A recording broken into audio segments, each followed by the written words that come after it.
Good morning, class. Good morning, ma'am. How are you feeling today? We're good, ma'am. I'm glad to hear that. So, before we settle down, let's stand first and let us pray. Alexis, can you please lead the prayer? Classmates, are you ready to pray? Yes, we are ready. In the name of Father, Son, and Holy Spirit, Amen. Amen. Before you take your seats, please arrange the chairs and pick up the pieces of dirt.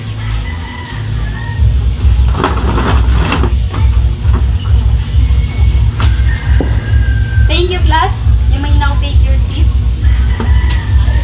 Now that we are all settled down, I want you to recite what is our previous rule in our classroom. Anyone who can recite our previous rule? Yes, Mary Jane? Our previous rule is be attentive, be respectful, and be cooperative. Nice. I hope that it is clear to you what is our previous rules in our classroom. So our next lesson, let's recall first what is our previous discussion. So what is the lesson that we have discussed last meeting? Yes, Francia? Last meeting, we have discussed the percentage by mass composition of a compound. Very good. So because your answer is right, here is your chips. Yes. Great job. Clap your hands, class.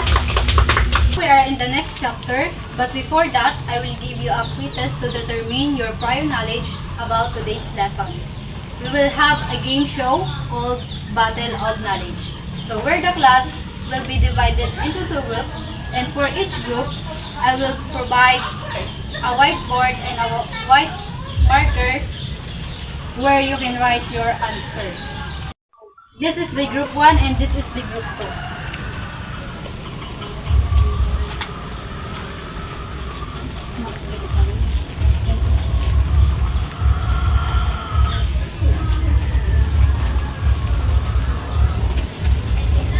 Look at me. Are you class ready? Yes, ma'am. But first, I have here envelope. Inside the envelope, I have chips, and I will, if you were able to keep 3 pieces of chips, later on in the quiz, in our quiz, you will have a plus point. First question is, it is a funnel shape opening at the top of the volcano. A, summit, B, slope, C, caldera, D, crater. Group 2 is got the correct answer. Guys, clap your hands. So, here's your chips. Next is, a blank volcano is one of the that isn't currently active or erupting, but geologists think that it is still capable of erupting. A, volcanic, B, dormant, C, extinct, D, inactive. Ma'am. Group 2 is who got Yes. 1, 2, 3, go! number 3 is, an example of this volcano type is Mayon volcano. A, shield, B, cinder cone, C, composite, D, none of the above. What is your answer? C, correct. You got the correct answer. Here's your quiz. This is your quiz. Number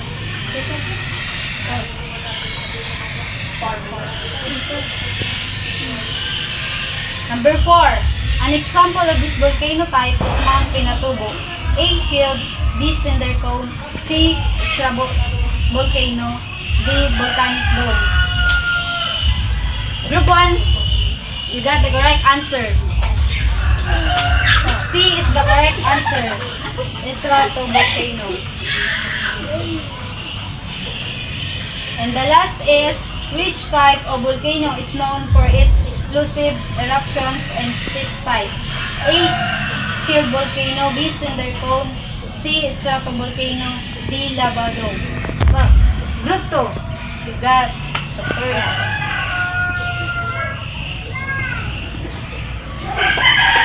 Good work, everyone. It seems that you have enjoyed our game show. What comes to your mind while answering the activity? Yes, Liana. Mom, I think it is all about volcano. Correct. Okay, before we dive into our next lesson, we're going to play a simple and yet engaging game. Are you guys familiar with the game Rebus Puzzle? Yes, Mom. Okay. But first, can you read the mechanics? Decode the hidden words or phrases represented by each picture puzzle. Use mathematical operations such as plus and minus to analyze the hidden words of the puzzle. Okay, thank you. So this is the example of our game. Example, K plus board is keyboard. You got it? Yes, ma'am. Okay, so let's. So now you're going to answer it. Ma'am, Yes, Francia? volcano. Let's see if your answer is right. Yes, volcano is correct. Yes. Next. Who wants to answer? Ma'am, Yes, Alexis? lava po. Thank you. Let's see. Correct. Correct. Lava. Next. Who wants to answer? Yes, Mary Jane? Cinder. Cinder? Let's see. Correct. Your answer is correct.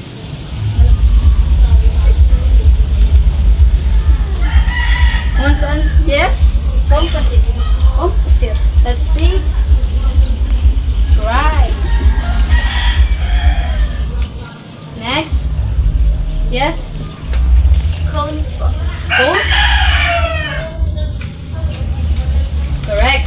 Very good. Good class. So, did you enjoy the activity? Yes, ma'am. What have you observed with the activity we conducted? Ma'am, Yes, Francia?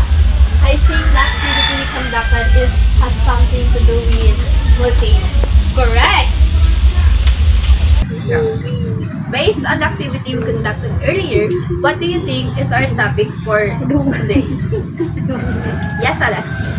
I think we're going to discuss is the type of volcanoes. Yes, very good. The topic we are going to discuss for today is all about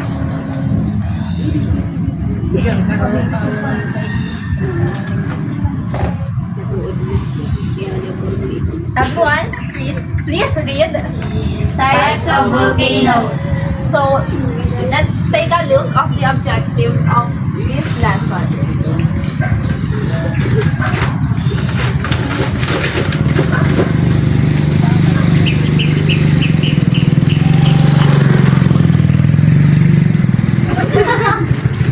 I got this one.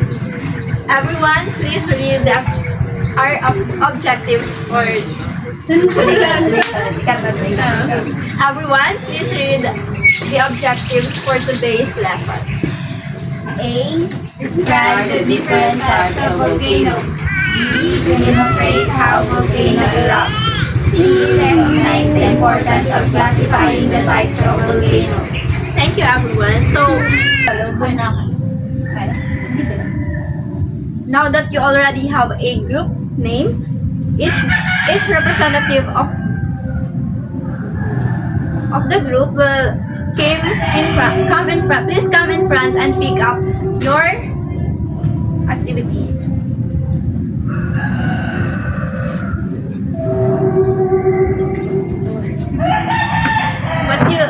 Group 1, what activity you pick?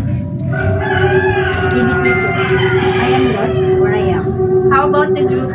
Activity 1. Observe, describe, and erupt. So, let me first discuss the mechanics of activity. Activity number 1, which is observe, describe, and erupt. So now that you already have a team name, each group will have a representative to pick up their topics since the activity will be assigned randomly. So Each representative, please come in front. So, what have you picked? Group 1, Tem Rakan. Activity 2, I am lost where I am. How about the group Team Jennings? Activity 1, observe, describe, and erupt. So, let me first discuss the mechanics of the activity 1, which is the observe, describe, and erupt. So, the first of all, prepare the materials needed, which is baking soda, vinegar, food color, dishwashing liquid. And the step 2 is mix the vinegar, dishwashing liquid, and food color. So, the third step is put 3 spoons of soda inside the volcano. Then, pour the mixed substance in the volcano. Lastly, answer the guide questions given. So, the steps for activity 2 is, of course, prepare the materials needed, identify and classify the given features according to their types. Then group them by pasting each picture of what type of volcano they are and answer the question given. So, do you class understand the mechanics of this activity? Yes, ma'am. So, the activity 1 and activity 2 will be graded according to this criteria. For creativity, students display a very creative output is equivalent to 2 points. Presentation, the students presented their work very well and answered the guide questions. It's equivalent for 4 points. For time management, the students finished their work on time. It is equivalent for 2 points. For cleanliness, students have a clean and neat output and workplace, which is equivalent for 2 points. For collaboration, students work with group and share responsibility, which is equivalent for 3 points. The total of 15 points. So, activity 1 and activity 2 will be graded according to this criteria. For creativity, students display a very creative output, which is 2 points. Presentation, the students presented the work very well and answered the guide questions, which is equivalent for 4 points. For time management, the students finished their work on time, is equivalent for 2 points. And for cleanliness, students have a clean and neat output and workplace, which is 2 points. For collaboration, the students work with group and share responsibilities, which is equivalent for 5 points, and the total of 15 points. So, are you class ready to conduct this activity? Yes, ma'am. So, very well said.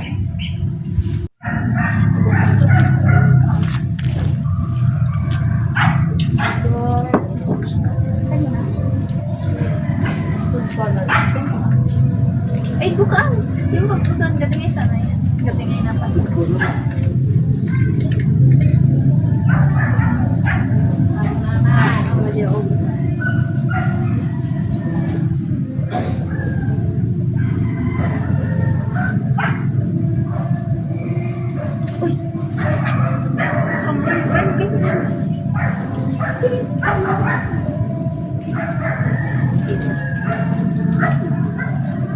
Sagutan mo na din.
Yes. Question. Ganit pa?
Everyone, are you done with your activities? Yes, ma'am.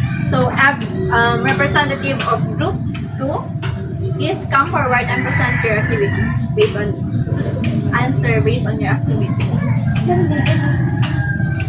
That's okay.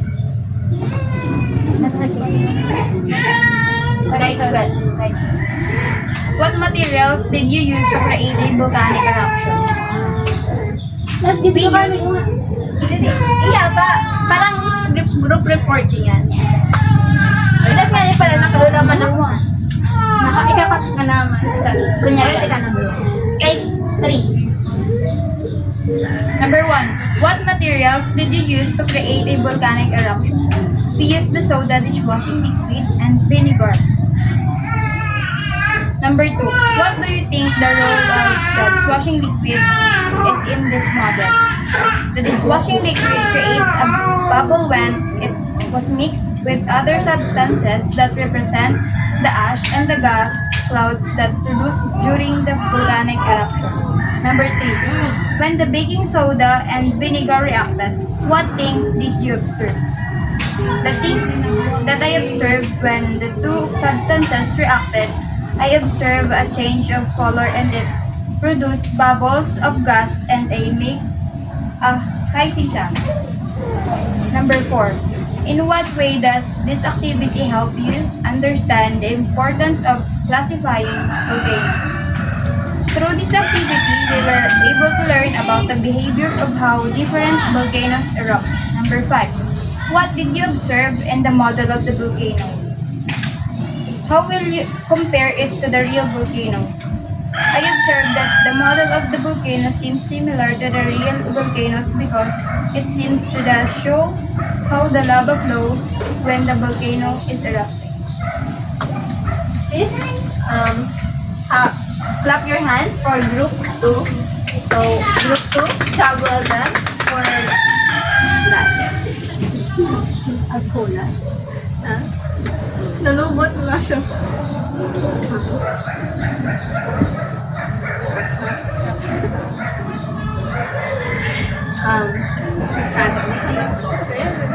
Let's proceed for group. Let's proceed for the presentation of group 1. Abot ng 5. Representative of group 1, please come forward.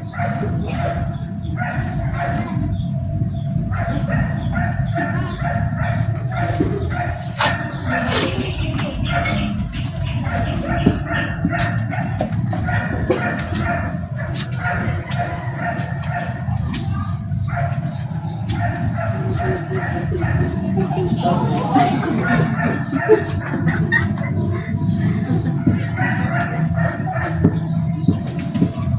natin.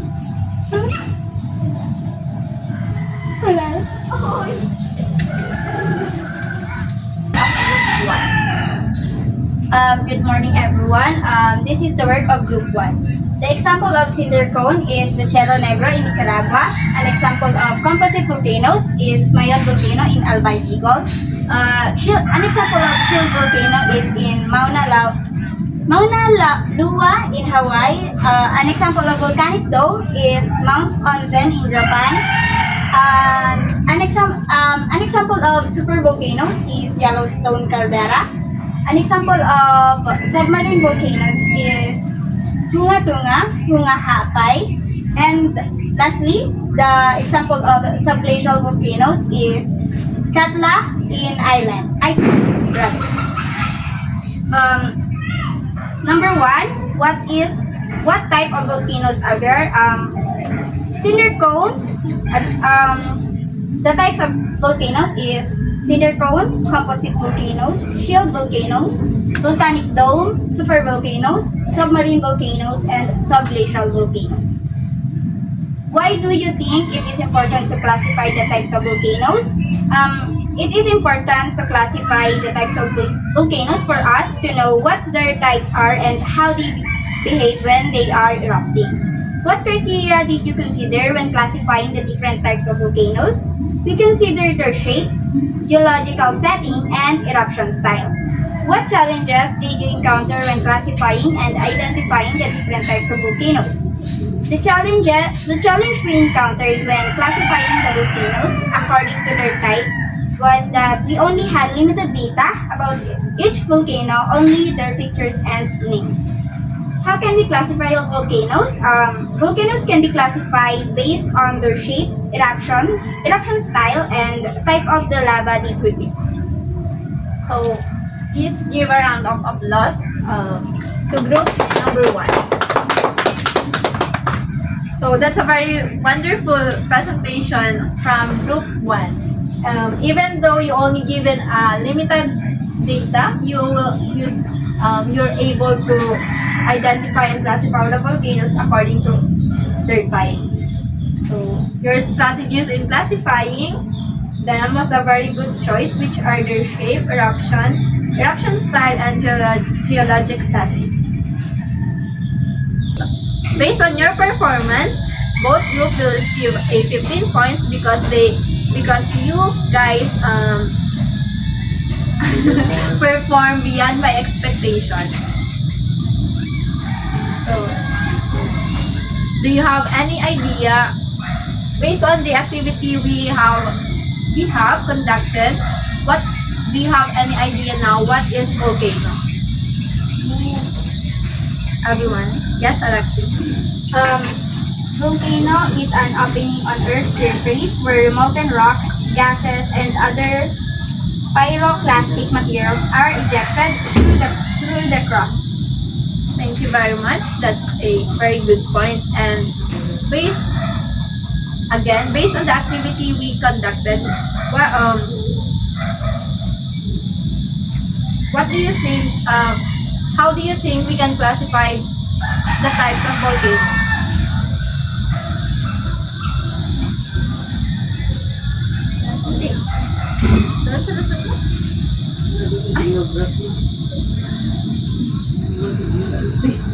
Types of volcanoes kasi kumami.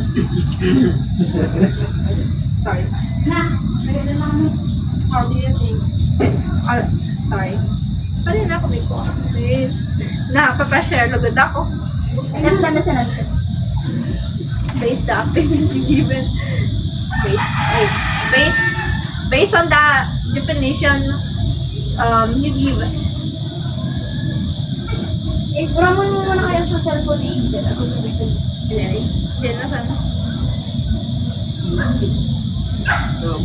Based on a given definition, how do you think can you classify volcanoes?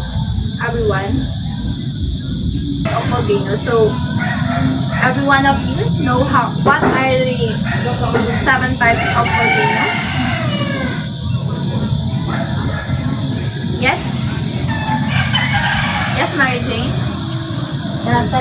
volcanoes are cinder cone, composite volcanoes, shield volcanoes, volcanic lake, volcanoes, submarine volcanoes, and isolation volcanoes. Thank you, Mary Jane. That's right. 7 types. Please read the definition of cinder cone. Now that we already have recapitulated what is volcano, can you guys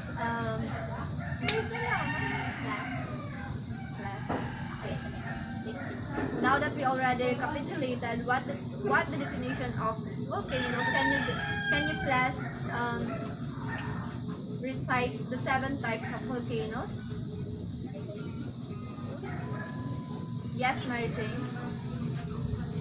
The 7 types of volcanoes are cinder cone, composite volcanoes, shield volcanoes, volcanic volcanoes, submarine volcanoes, and submersion volcanoes. Very good, Mary Jane. So let's now discuss the first type of volcano, which is the cinder cone.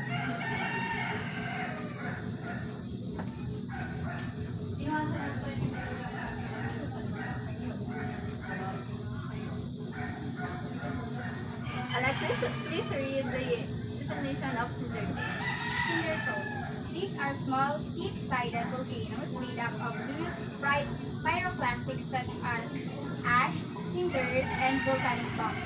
They are usually formed by explosive eruptions that ejected the material from a single vent, piling it up around the vent. Thank you, Alexis. Based on the definition and the picture of cinder cone, what can you observe about the cinder cone? What can you say about cinder cones? Cinder cones are small, and at the summit of a cinder cone is a bowl-shaped depression known as a crater. Thank you again, Alexis. So, cinder cone is the simplest type of volcano in the world. It is also called scoria cone. They are made when ash and bombs are piled up around a vent to form a cone. That are also formed quickly and then tied. Hence, this type of volcano is considered temporary landform along the geologic time scale, or the GTS. So let's now came out to the next type of volcano.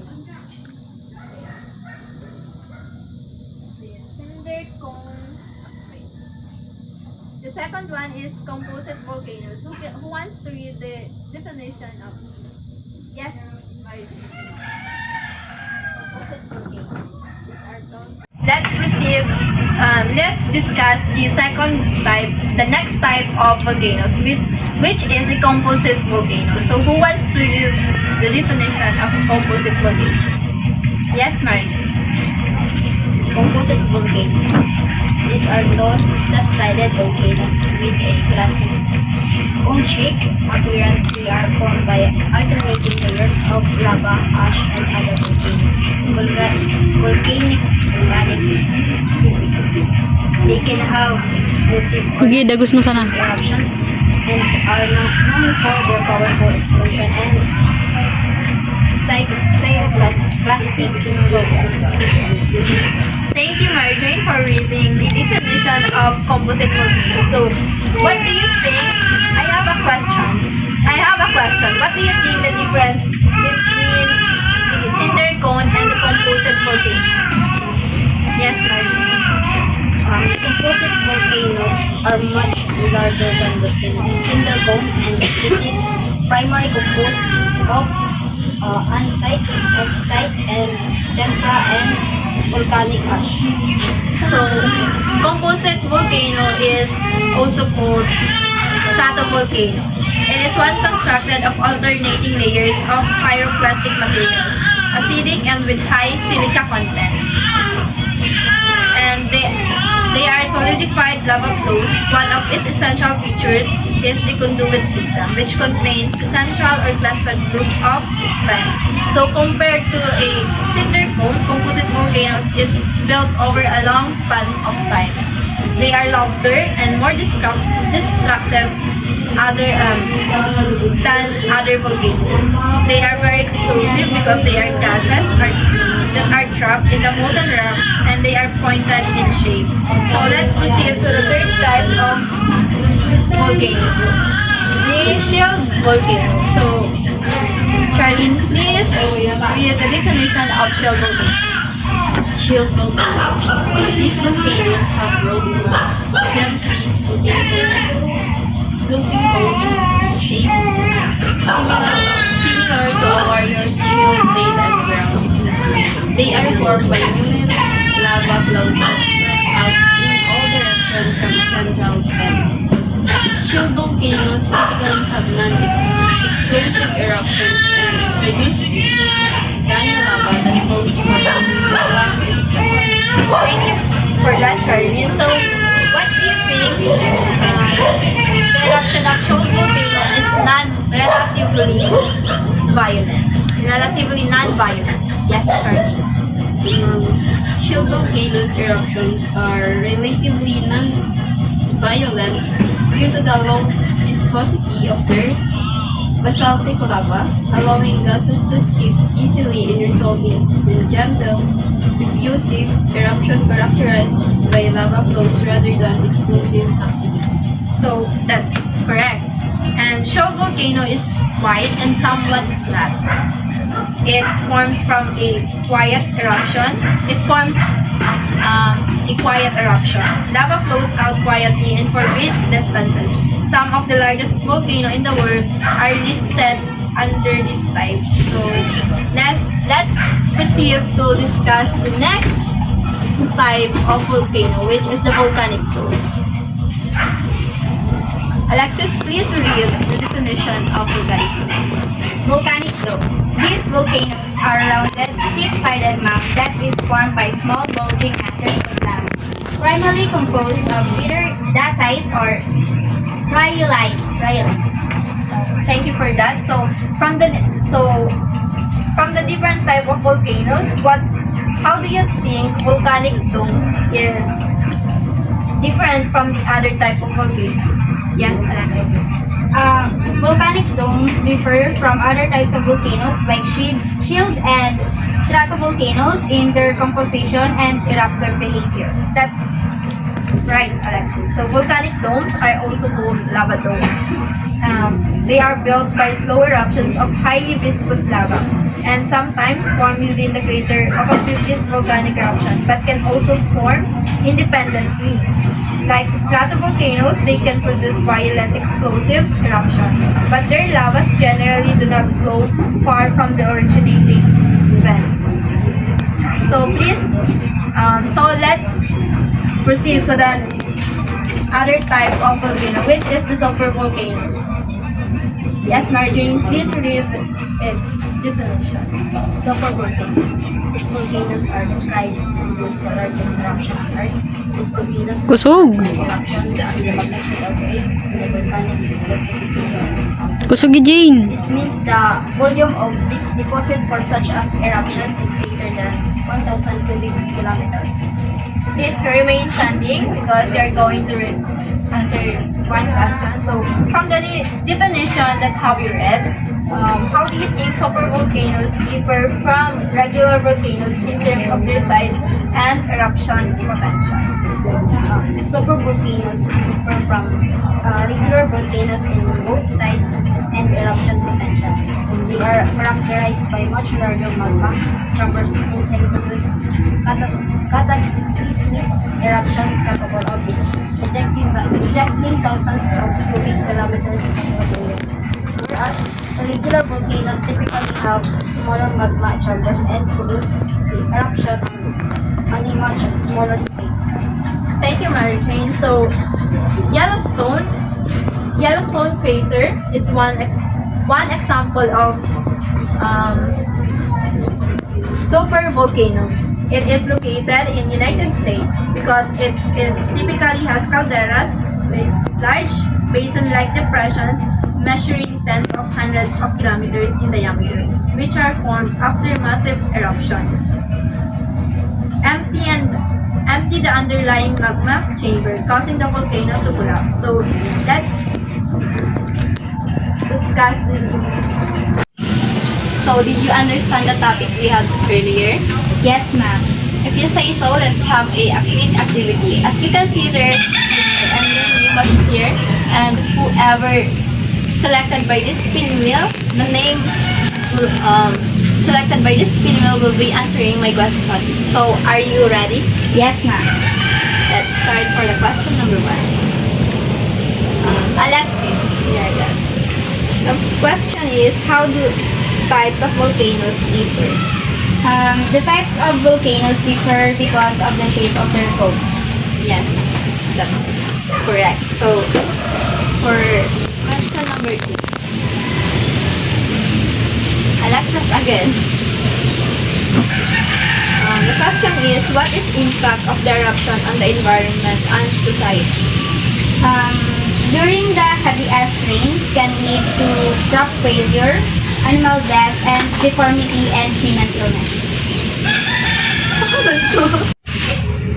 So did you class understand the topic we had earlier? Yes, ma'am. So if you say so, let's answer several questions. So as you can see, there's a spin wheel and your name was here. So whoever selected by this spin wheel will be answering my question. So let's proceed to question number 1. Alexis, the question for you is, how do types of volcanoes differ? The types of volcanoes differ because of the shape of their cones. Yes, that's correct. So let's proceed to question number 2. Maria. So the question is, what is the impact of the eruption on the environment and society?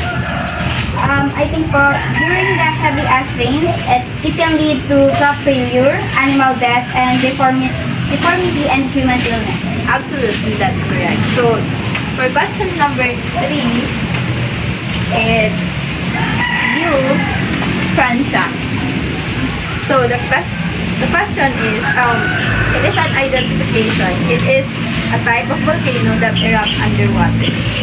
Submarine volcano. That's correct. And for question number 2, it's 15. It is a type of volcano that erupt beneath glaciers or ice sheets. Subglacial volcano po. Thank you, that's correct. And for question number 5, it's Regine. It is a type of volcano that forms from explosive eruptions that eject lava fragments called cinder, ash, and volcanic magma. Cinder volcano po. So that's correct. Let's proceed to question number 6.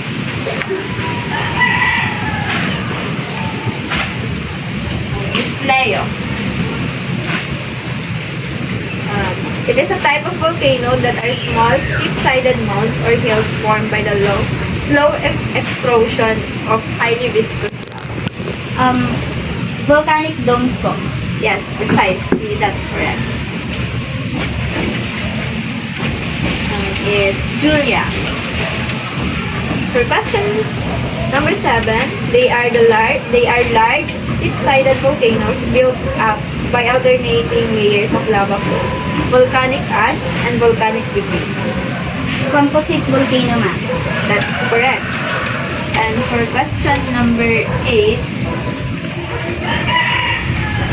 it's you, Kim. It is a true or false question. So thus, the volcanoes can be classified based on their shape, the way they erupt, and the materials they are built of. True po, ma'am. Yes, correct. For question number 9, it's you, Chin Chin. Enumerate the 7 types of volcanoes that we discussed. cinder cones, composite volcanoes, shield volcanoes, volcanic domes, supervolcanoes, submarine volcanoes, and subglacial volcano po. Yes, that's correct. For last question, it's you, Kyla. Another true or false, volcanoes are not randomly distributed over the surface of Earth. True po, ma'am. Yes, that's correct. So, good job everyone. Do you have any idea, questions, classifications, or additional information about our lesson for today? None po. The lesson for today, let's have a quick activity, and you will be divided into 2 groups, and each group will be provided with cutouts of the top part of the volcano, and each featuring the 7 types of volcanoes. And in the bottom part of the volcano, and the corresponding definition was written. And your goal is to match each type of volcano with its correct definition.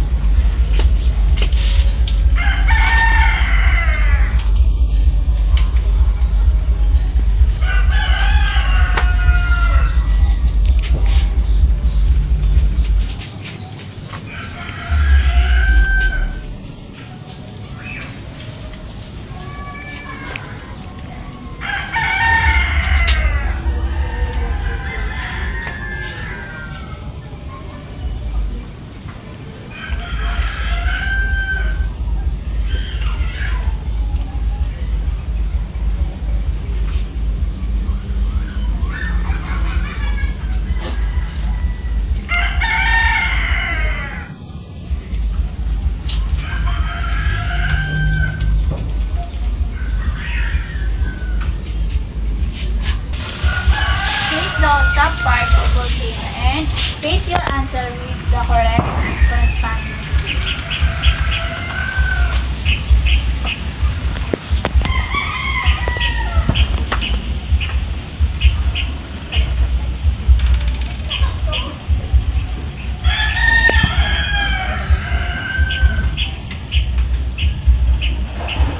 Okay, let's check if it's correct.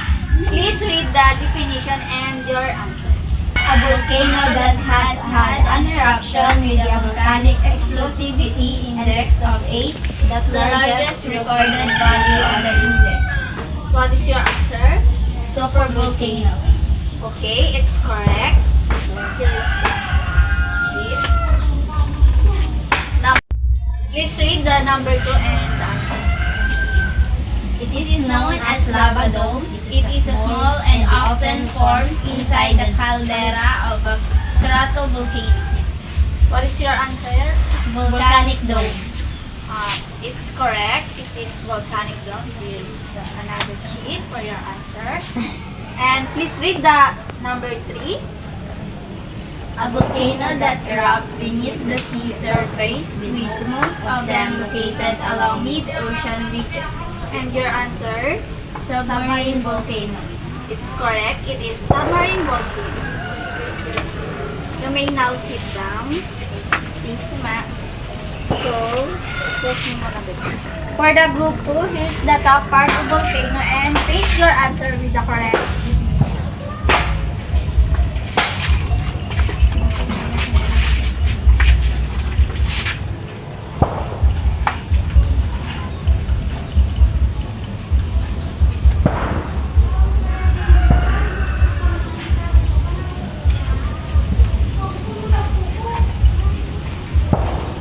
Okay, let's check if your answer is correct. Please read the number 4. It is a cone-shaped volcano built from several layers of lava formed by ash and tephra. What is your answer? Composite volcano. Okay, it's correct. There's your sheet. And for the number 5, please read. It is a broad-rounded volcano that is built up from many layers of lava. And the correct answer is? Shield volcano. Okay, that's correct. For the number 6, please read.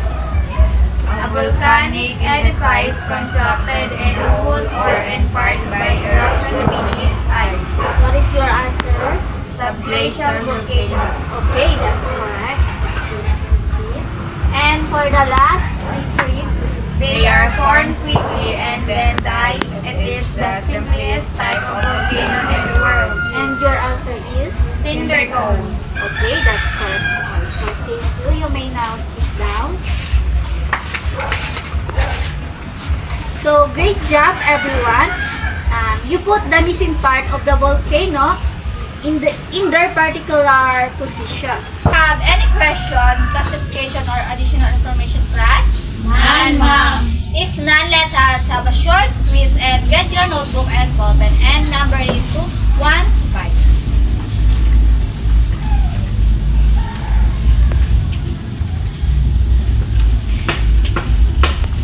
So, the number 1 question is, it is an opening on Earth's surface where molten rock, gases, and other cycloelastic materials are ejected through the crust. For the number 2, it is called a scoria cone, which is the simplest type of volcano in the world.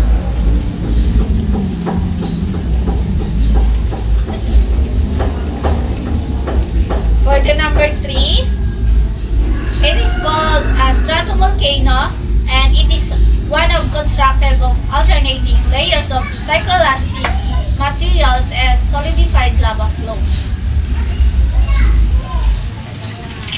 For the number 4, it is a broad, gently sloping landform that is built by many layers of low viscous lava flows which cannot be filled up into steep mounds. And for the last number, it is called lava dome. It is a rounded and steep-sided mound that is formed by small, bulging masses of lava primarily composed of either dacite or rhyolite. So, time's up, class. Please exchange paper with your seatmates. So, who wants to answer the number 1? Miss Tugado? Okay, that's correct. And for the number 2, Miss Mary Jane. Cindercone. Okay, that's correct also. And for the number 3, okay, Miss Alexis. Composite volcanoes. Okay, thank you, that's correct. And for the number 4, okay, Miss Angel. Hill volcano. Okay, that's also correct. And for the last number, okay, Miss Alexis. Volcanic domes. Okay, that's great. That's great, Miss Alexis. So, count your correct answer and exchange your paper. Class, di ba may chips kayong nakuha for your recitation? And your chips, that 3 chips is equivalent to 1 point. And add to your score to your quiz. Okay, who got perfect score? Okay, that's great. Please clap your hands. Perfect. So job well done, class. And do you have any question, clarification? None, ma'am. Okay, thank you. So let's have an assignment for your next class tomorrow. For assignment, here is the question, class. Please read. Assignment. Make an infographic about the different types of volcanoes, include its description, examples, information, and impact on the environment and society.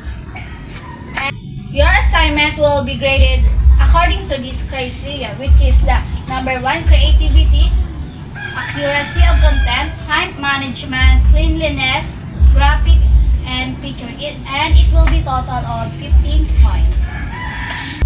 And that's the end of our discussion for today.